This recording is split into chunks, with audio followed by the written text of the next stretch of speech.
বিসমিল্লাহ। কুলি পিঠাগুলো এখন বানিয়ে তেলে ছেড়ে দিচ্ছি। আস্তে আস্তে ছাড়তে হবে, নাহলে হাতে ছিটে আসতে পারে।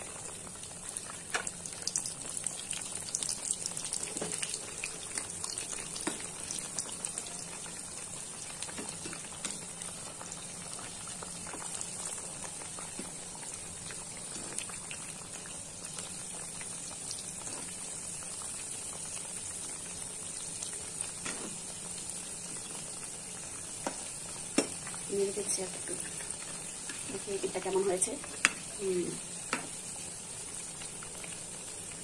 আস্তে আস্তে সবগুলো এক এক করে উল্টে দিতে হবে। সবসময় কোনো মা বানিয়ে দেয় পিঠা, আচ্ছা না আমি মাকে বানিয়ে খাওয়াই। আমার মায়ের হাতে পিঠা অনেক মজা।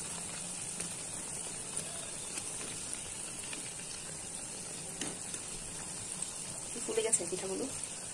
এই পিঠাটার নাম কি জানেন? কুলি পিঠা। লালচে হয়ে আসবে, বাদামি কালার হয়ে আসবে, এটা দেখতে অনেক সুন্দর লাগবে। এটা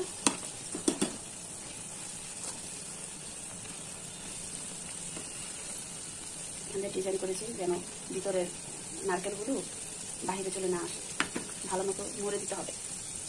বড়াগুলো যদি ভালো মতো মরে দেয় তাহলে বিয়ে হয় না, নাহলে সব বিয়ে হয়ে যাবে। কত বুঝছি, তাই না? অনেক কিছু রান্না করতে পারি না, অনেক কিছু রান্না করতে পারি, কিন্তু জানি কোনটা কীভাবে রান্না করলে ভালো হয়। সেই টুপিটা আছে আমার, সেটা ম্যানেজ করে নিতে পারি। আপনাদের দোয়া। কি ফুলে গেছে পোক্কা মাছের মতো। দেখাচ্ছি, ব্রাউন কালার হয়ে আসবে এটা আস্তে আস্তে। ওয়েট করতে হবে কালারটা আনার জন্য।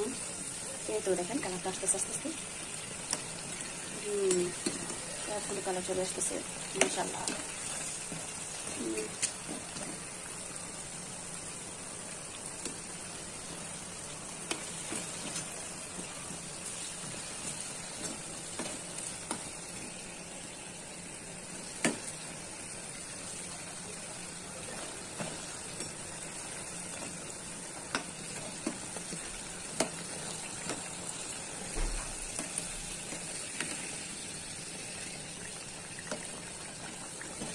এখন নামিয়ে ফেলি।